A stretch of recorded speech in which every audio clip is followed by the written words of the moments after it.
Hello and welcome to the Digital Workspace Works podcast. I'm Ryan Purvis, your host, supported by our producer Heather Bicknell.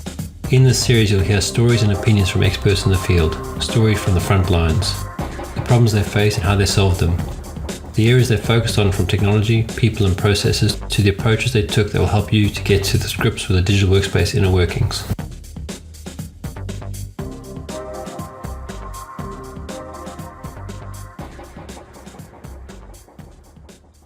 So welcome, Mark, to the Digital Workspace Works podcast. Thanks for making some time for us. Do you want to start off with giving us a bit of an introduction?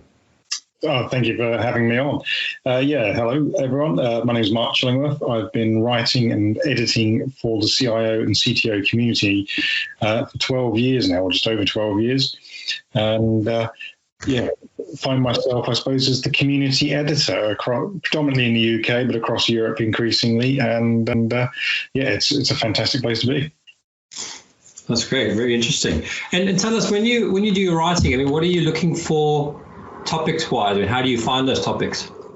That's a good question. So although probably the industry would term me a technology journalist, anybody who's seen me use technology would quickly dispel that rumor because it's a pretty frustrating experience, particularly for the computer.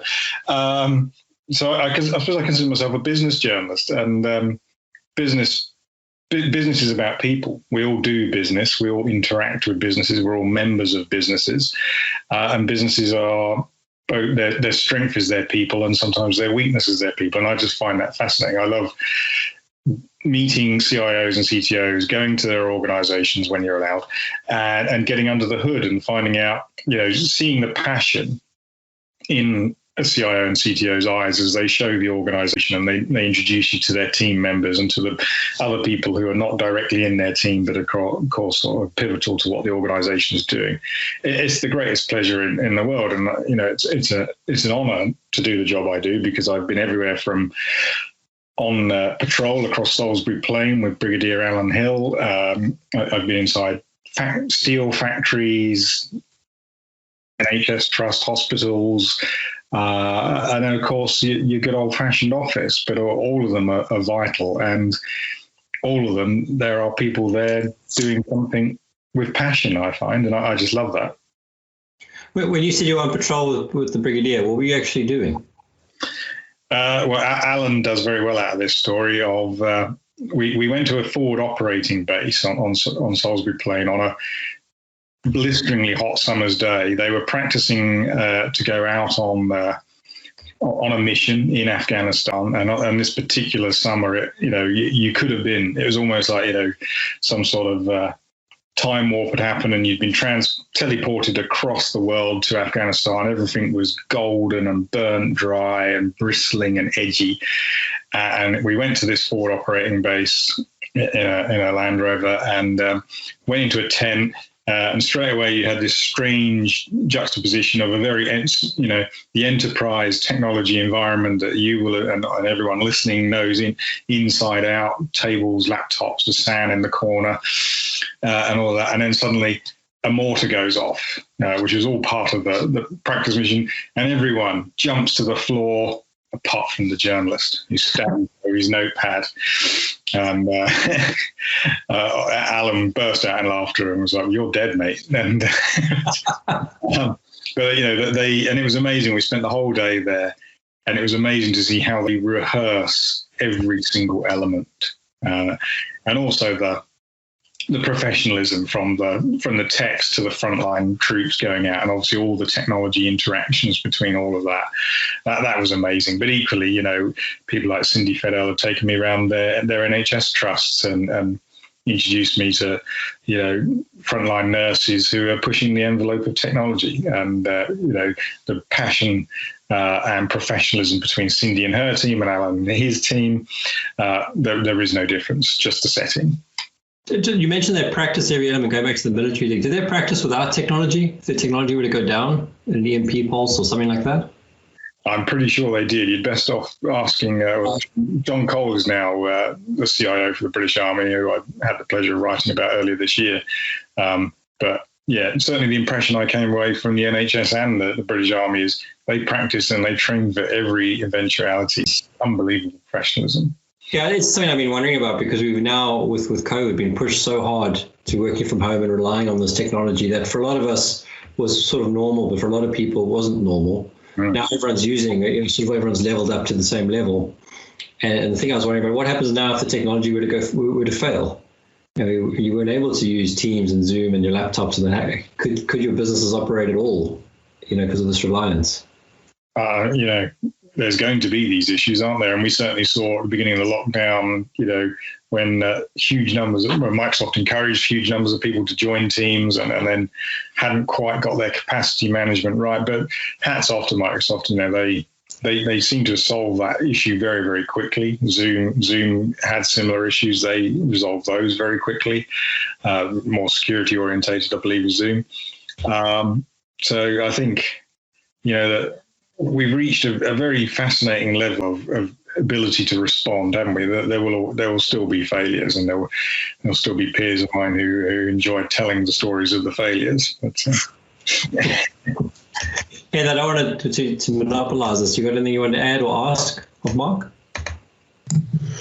I guess I'm sure we'll get into it. Is there anything, Mark, that you've been writing about or editing kind of recently as a topic that we might want to cover, or that folks might be interested in?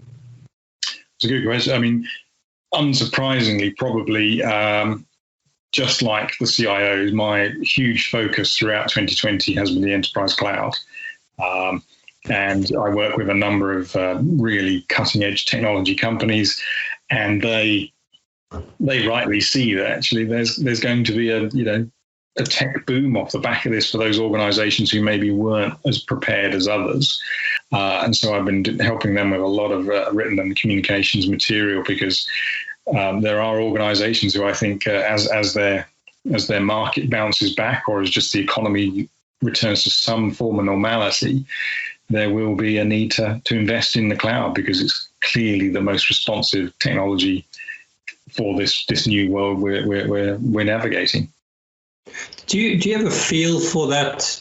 It's not a well-formed question, I guess, but for that growth, I mean, is it potentially businesses now moving their entire business to cloud and spending a fortune doing that transformation, or do you think it's pivoting completely into a new business line? I mean, do you have a feel either way on where that's going? I get the feeling, actually, it's not the latter. It's not, actually, that in some ways, I read increasingly that digital transformation to the fancy, glossy digital transformation of become an Uber or that sort of storyline, I think that's going to slow down to a degree. Business, every vertical market has taken a hammering through this. No matter how positive things look for the technology sector, every market has had a hit.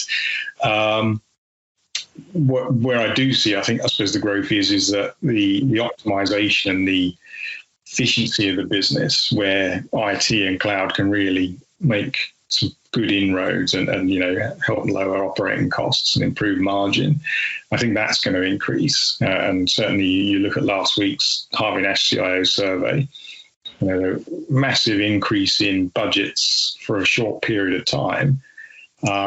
But obviously now, or as if we do return to some sort of normality, understandably the board are going to expect a return on investment and some sort of, knuckling down from that. And CIOs are in a really interesting place, I think, going forward, of delivering that optimization. But it may not be quite as sexy as building an entirely new digital business model for a new type of consumer or new consumer experience. Yeah, I mean, because it is almost the plumbing that has to be sorted out, which is never sexy, because that's hidden behind the veil of something else. It has been interesting to sort of see in the group that you run and in other groups, how many CIOs and CTOs have been stuck in more human or people-focused roles. So they've had to, not absorb HR into it, but now work very closely with HR or be in steer codes with HR, where HR was kind of this other tower and technology was another tower, and they were kind of doing their own things with some overlap. I agree, yeah. And that's a testament to the role, isn't it? And one of the things I find fascinating about the work I do is, is leadership. I don't think the English-speaking world's particularly good at understanding that leadership is a skill in itself, is a great talent. And yet, funnily enough, we're all sports obsessed in these and entertainment obsessed, and yet, none of our teams in our favourite sports would get anywhere without a great leader. For me, it's my love is cycling, and Dave Brailsford, to all accounts, wasn't a particularly great bike racer, but my lord, is he a damn good bike team leader. And we see that across football, rugby, tennis, all sorts. And yet we don't seem to extrapolate that to the world of business and what have you, that completely understanding that leadership is a great skill. And I think it's a testament that to come back on track, so many of these CIOs have become good they are good leaders. They just happen to have 60% of their responsibility is the technology function. Yeah, and I think that is about, to a large extent, communication, being able to communicate, and for a lot of, well, at least a lot of my career, what we did was always too technical, always we felt was too complicated to explain to the average business person, and to have those skills of being able to communicate those things, and be able to not necessarily simplify it to the point of making everyone feel talked down to or less than, but just getting across that this is hard work to be done, but it will deliver this value, and come back to your ROI point. I think there's because of this pandemic, we've artificially accelerated everyone else's learning curve that they can get that this technology does work and does have some ROI, but may not be as direct as people want it to be. Absolutely, and we saw that in 2008, 2009 with the banking crisis, and I think that was the real first completely business-focused step forward for CIOs. And I'll always remember it because we managed to turn, my team and I managed to turn CIO magazine around from being a loss maker to a very profitable publication in that period, in that year, in fact, during 2008. So when everything went belly up at the end of the latter half of 2008, we had a very viable publication. Because the market course actually wanted to talk to the most senior business technology leader in that. And the CIO by the end of 2008, 2009 was clearly a very business-minded technology leader. I mean, is that what you're saying? So if we went back sort of that 12-year period to when you started to where you are now, I mean, have you seen drastic changes in the role, CIO, CTO, CDO even, or CISO? I wouldn't say drastic, but I definitely think, they became welcomed as business leaders, and they'd proved.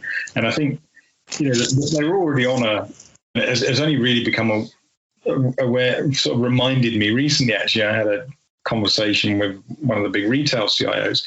They'd already begun to win their spurs, obviously in 2000 with Y2K, which there's lots of people going out on it was a myth and all the rest of it. Was or did technology do its job and make sure everything stood up? And I think it is more of the latter. So they'd already begun their ascendancy, but I think the banking crisis was it was all about business, wasn't it? There was no failing in technology because of the banking crisis. It was a break in the marketplace, and COVID is the same. And so it gave them that huge opportunity to demonstrate business value because, so many organizations needed to tighten their belts. And then, not long after that, the iPhone arrived and began to really change markets. And so it's been a fascinating 12 years for CIOs. So not drastic changes. I think where there is a slight change coming in the market, and again, writing about the Harvey Nash report was interesting last week, is I think we are seeing a growth of the more ops-centric technology leader, someone who can just keep the business absolutely performing optimally and delivering everything it promises its customer. And then we have seen this CTPO type job title, Chief Technology and Product Officer, and they are the technology leaders who can envisage, but probably more importantly, galvanize and lead a team of people who will create new products and services. And we've seen them in the travel sector, in retail and that. And I think there is a bit of a divide happening in the role now, and they're both absolutely brilliant roles, and it's a personality thing, I suppose, as to, I think over the next year or so, some CIOs will probably have to really look at themselves and go, actually, that CTPO piece is there's so much stakeholder management, there's so much, outbound communicating, talking, salesmanship effectively. That's not really me, but I love building great teams who build and operate great technology, and but hugely important roles, both of them, and organizations and the CIO need to decide which one they need. It's funny you say that, because as you were explaining the two roles, I was literally thinking, which one am I? Yeah. And I see the CTPO one more than the sort of operational focused one. I mean, I've had to do both in my career, but I definitely get more interested in the CTPO one. I think over the recent years as well, the operational bit's got a little bit sort of misaligned and misunderstood, as if it's a bad thing. And I think actually what COVID has done actually shown how probably all CIOs have to be really good at the operational bit. Yeah, we've had that conversation for years, and you can't get a seat on the board unless you got the ops bit. Yeah. As businesses try to reconfigure themselves post-pandemic, some of those really operationally strong CIOs are actually going to be the rock stars going forward, because that's exactly what their vertical market or business will need. I think we've had a few years where the product-orientated CIOs have been more of the rock stars, and that was right and proper, because we were transitioning into a new type of economy. Yeah. Now we don't. None of us quite yet know what type of economy we will be in when you and I catch up this time next year. Sure.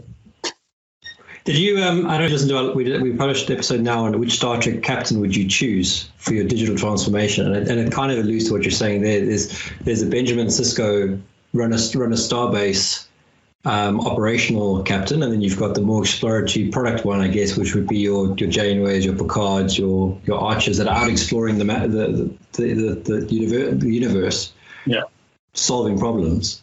I don't know if you caught that, but it was kind of the same analogy. I haven't, no, and I'm not a big Star Trek watcher, so I'm not very sure on that one. Maybe it's the crew of the Millennium Falcon, and Chewbacca's going to come to the fore now. Whilst we've had the Han Solo good-looking rebel years for the last couple of years. We should probably do a Star Wars version of that, because I think there are analogies there too. Yeah. You mentioned when we had our pre-call that you do it for CIOs as well, in the sense of writing communications for them. Do you want to tell us a bit about that? Yeah, and it very much connects to that point you made earlier about the need to communicate. All I do very simply is I do the writing for some CIOs and some IT departments, because as you say, so many CIOs have become aware of how important it is to communicate what they and their team are doing and what the impact on the business is, both positively and sometimes they need to explain some negative impacts that technology is having on their vertical market, and if they don't do something, the negative will increase. But obviously over 12 years, what I've noticed is CIOs all know that the need to spell out what's going on, but never have the time. Because there's always a board meeting, or there's always a new project or a new technology that's got to be implemented. And so a couple of CIOs very kindly have commissioned me, and I've sort of become their embedded writer in their organizations, and either go in or spend time with their teams and give everyone, and the whole team is like that, isn't it? It's not just the CIO who's always busy. I generally find whenever I'm working with IT departments, everyone is absolutely full throttle all the time, delivering, and Agile, of course, promotes that sort of excitement, but also continuous way of working. And they never get that time to write. And if you don't write for a living, it's a pretty daunting task. And, waking up to a blank page frightens the hell out of a lot of people, but it's my day job. A blank page is the start of every day, and some days you have to get 4 blank pages out the door. Not blank, obviously. And so I just take that burden off them, is how I describe it, really, of, if you can give me 30 minutes of your time to brain dump what you and your team are delivering, then it's my job to make that good editorial, a readable story. So what sort of pieces are you writing for these teams? It's It's a variety, really. I mean, there's your quite obvious case study to explain what what a new technology is doing, why a particular project was taken through the organization. Some of it's thought leadership. So many organizations are transitioning the way they operate or the way they deal with their market and consumers. And there are people in the technology teams who absolutely have the knowledge and the passion to explain to the organization, we need to do it this way because our consumer base is changing or our market base is changing. But as I say, they don't have the time, so I can carry out that stuff.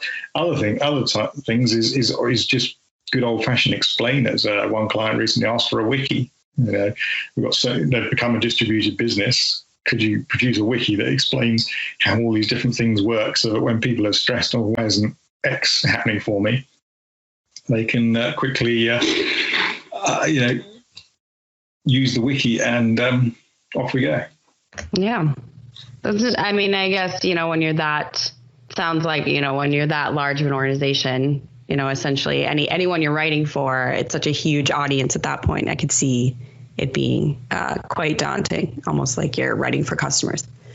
Absolutely. And like Ryan said earlier, it's, within the team, although CIOs may have become less technical in some cases, within the team, of course, there are people who are deeply technical, and that's what we pay them to do. And I can consume all that knowledge off them. And despite not being any good at technology myself, I'm hopefully fairly good at understanding, well, this is what the story is. This is the piece of technical thing, and I'll explain it like this. And hopefully that helps as you say, the rest of the organisation get, that's what Jeanette does. That's really clever. So how did you get into this writing about technology, not being, a super techie person yourself? That's a good one. It really was in the mid-90s. Bizarrely, I started my career as a motor racing journalist. And basically, you either were Jeremy Clarkson, which I wasn't, and or there was a pretty limited career in it. And because there's always another young fella or lady who wants to write about motor racing, and will earn even less than you do. But I was booming at the time, obviously. I mean, some of my first gigs as a technology writer were about the free ISP wars, when the first routers and that were being sent out to people's homes, and there was massive competition to onboard as many customers as possible.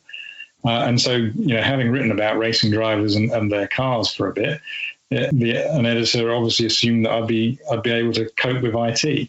And so I moved into that, and I've never really left, really. I've been writing, as I say, although not a technical person, I've been writing about technology's impact on people and organizations ever since.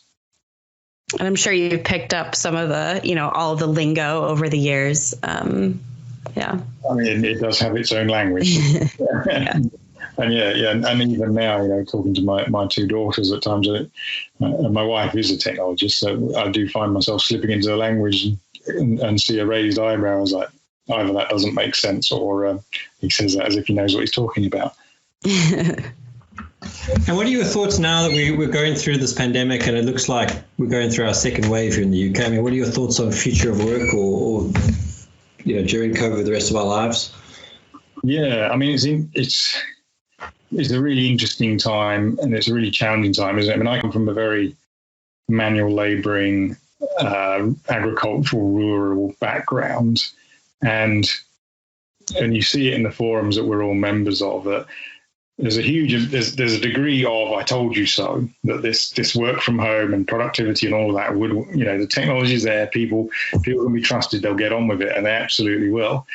And COVID has been not a huge change in lifestyle for myself. I work from home anyway, and you carry on. But we're the lucky ones. Anybody working in technology, I think, for the next couple of years is incredibly fortunate. This will be the next big step forward in the technological digitization of our society, if that doesn't sound too buzzwordy, but we've already seen it happen with the Ubers and the way we all use Amazon and Netflix and all of that. But so much more will follow that path as a result. But I do worry, especially as a father, what do we do for those who don't work in technology or write about technology? And I think, we're moving into, for professionals, we're moving into a very portfolio orientated way to make a living. That's all well and good and necessary in many ways. But we do need to make sure that those who aren't professionals have a level of protection and lots of work flexibility and ability to reskill and educate. Because if we don't, we still haven't resolved in this country the closing of the heavy industries. I mean, much as that was necessary at the time, it was the job wasn't finished. When I travel around parts of the country, I see places that have been, ignored, and that's no way to treat any society. You're right, and I think that's where things like universal basic income may come in. It's fascinating, isn't it? Yeah, I mean, it's a topic I read about regularly and think, I wonder if this could work. It's something like that. We're clearly reaching a major inflection point in time, aren't we? The way, just as we did with the sort of divide between capitalism and communism, and that sort of inflection point like that is coming. And hopefully some cleverer people than me are at the helm. Yeah, I mean, I was listening to something the other day where they were comparing not so much socialism, but what the Nordics do in the sense of you get taxed quite heavily, but you also benefit quite heavily from the state. So your education, your medical, all that sort of stuff is covered, but it's covered across the board. And because you're taxed based on, I don't know how the tax tables work, I didn't really go into that, but everyone's taxed almost at the same rate heavily. Everyone benefits from it the same way. There isn't this, the more you earn, the more you pay tax, or the less you earn, the less you pay tax. It's just, consistent. But they don't have necessarily any of the problems that some of the other states have, like the Americas or the UK or into Asia, where you have these divides between, almost the haves and the have-nots.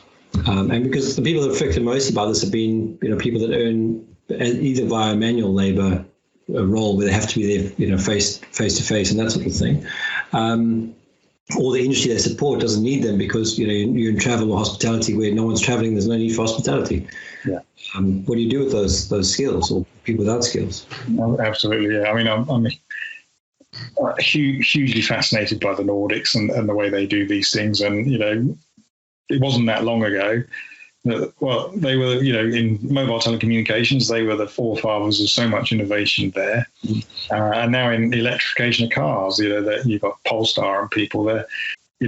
Some people sort of seem to accuse that sort of societal model of not allowing innovation, but actually I look at them and go, it's not what I see. I see some pretty. I spent some time in Denmark last year, and innovation was left, right, and centre, and of course, Bang & Olufsen through to. Carlsberg, really forward-thinking organisation. So, I think it's there's a lot we could learn from that part of the world, and I can't wait to start travelling again and go there. Well, I think the problem with the word like innovation or what it's become is that everyone's expected it to be some drastically big thing, but innovation is just doing something different. Yeah, and if I look at some of you mentioned the likes of Nokia or anything like that. They've come out because they were doing it differently, and it perpetuated across the world quickly because it was easy to adopt. What we're probably seeing, or not seeing as much now, so I'm trying to form this thought as I say it, is that people are making changes all the time to operate and just basically hustle through this pandemic. No one's seen that as innovation. They're just seeing them as hustling. But you may end up with a whole bunch of new products or new services that are now available to you sort of naturally because they've had to exist, but no one's really seen the catalyst that had to drive that. Absolutely. I mean, that's what continuous improvement is, isn't it? And one of my clients and I, we created a Zoom-based TV show in 4 weeks. Oh, wow. The CIO community. Normally, the client and I would put on a major EMEA conference, and my role is to support the CIO strand of that event. Obviously, that's not going to happen this year. It would have been next week, I think. But, in 4 weeks, a marketing agency, myself, and the team at Nutanix, we created a TV show using Zoom, bringing CIOs together. It was an amazing opportunity, and just shows actually what can be achieved, and it's just using standard technologies and building a virtual team. And that TV show, is that something to air on an internal network, or is that YouTube sort of thing? Or I think it's on YouTube. It's called the Cloud Council, COUNSEL. It was a fantastic project to be involved in. Oh, that's pretty cool. And I think we need more of that. I think that there's a need for, because we're so spread out now and we can't get together, you need to adopt any other way to have a tribe. Yeah, absolutely. Yeah. And do you think, so the future of that, the future of do you see us going back to sort of full time in the office again once we sort of get past COVID, or what are you getting from the market? It's interesting, isn't it?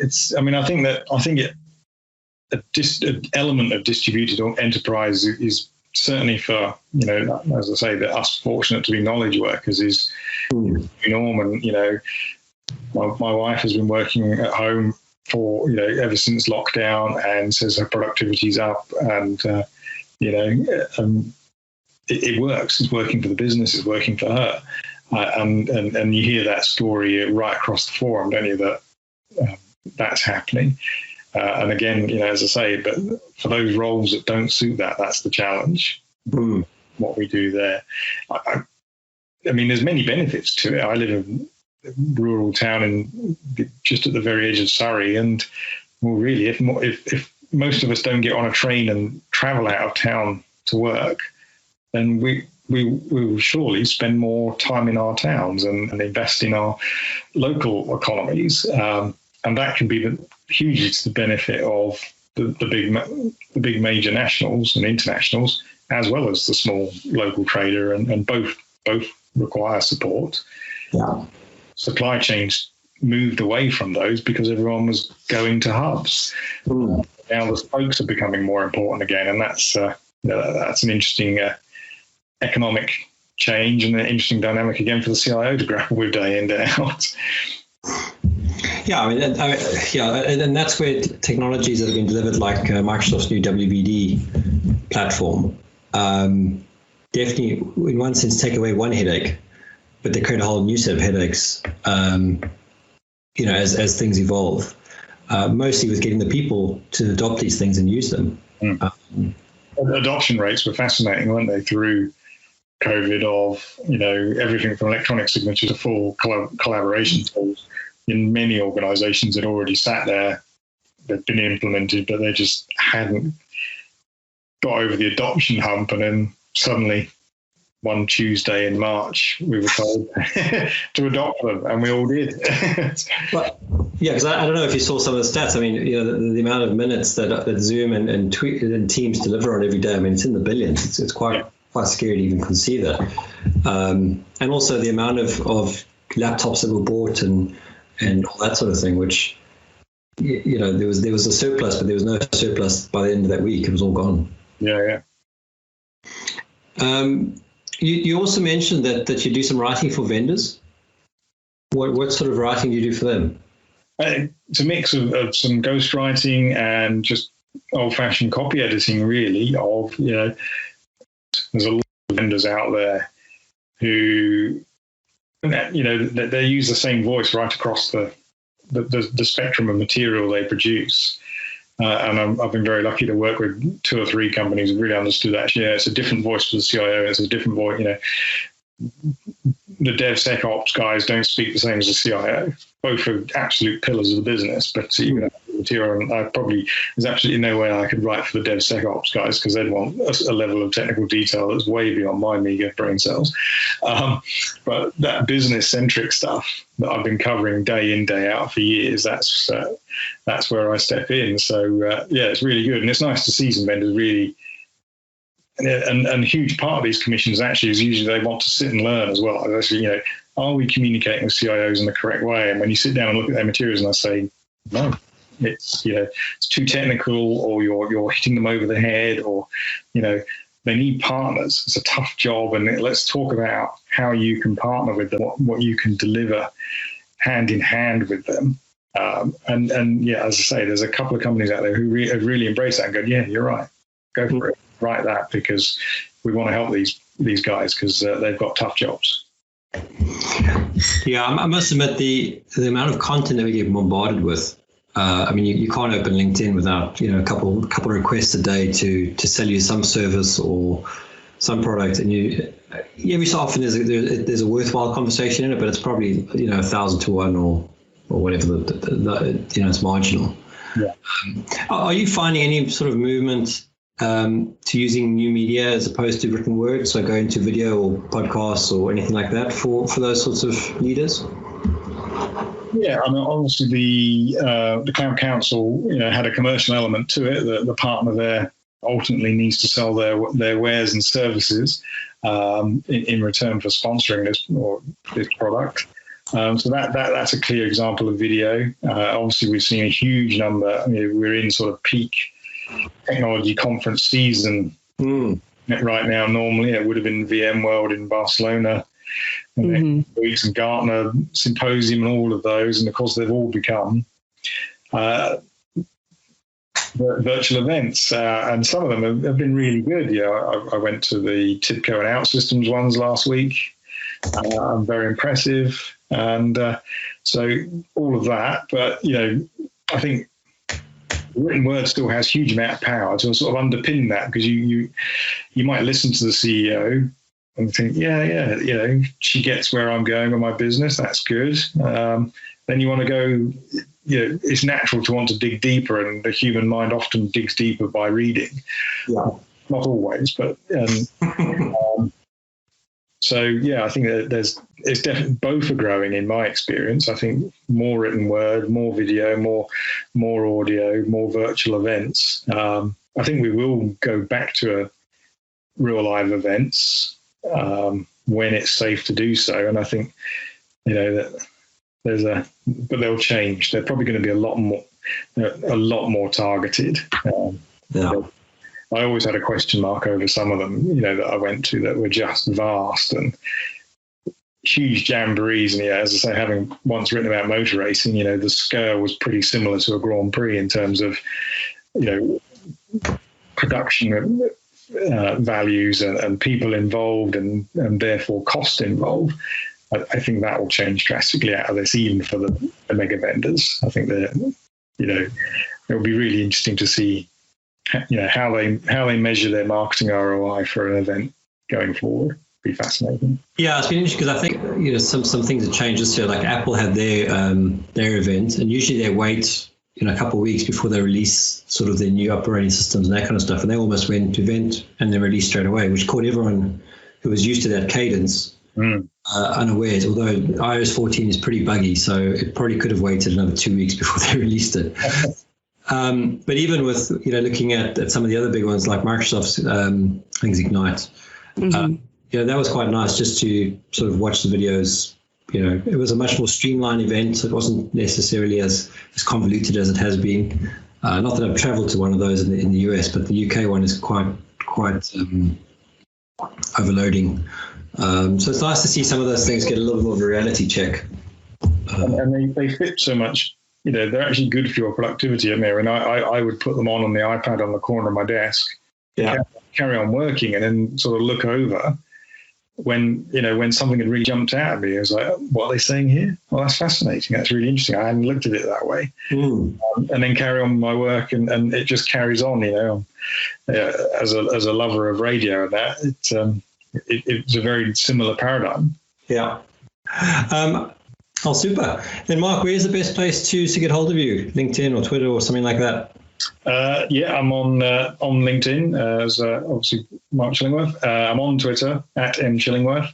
There's a lot of stuff about mountain biking on there, which probably bore the most sensible business technology leaders to death. It's my obsession. So yeah, they're the two main ones. Great stuff. Are you ready to do the epic yet? No, I don't know. I'm hoping. Well, I was meant to be doing a Tour de Mont Blanc this year. Obviously, that didn't happen. So it's either that or Corsica next year is my plans for next year, because I've basically got some travel arrangements in place already, but we're all shelved for the time being. And then maybe epic the year after that. Who knows? That's worth aiming for. It's pretty great. Super. Well, thanks for your time again, and pleasure chatting with you. Cheers. Thank you for listening to today's episode. Heather Bicknell is our producer and editor. Thank you, Heather, for your hard work on this episode. Please subscribe to the series and rate us on iTunes or the Google Play Store. Follow us on Twitter at the DWW Podcast. The show notes and transcripts will be available on the website www.digitalworkspace.works. Please also visit our website www.digitalworkspace.works and subscribe to our newsletter. And lastly, if you found this episode useful, please share with your friends or colleagues.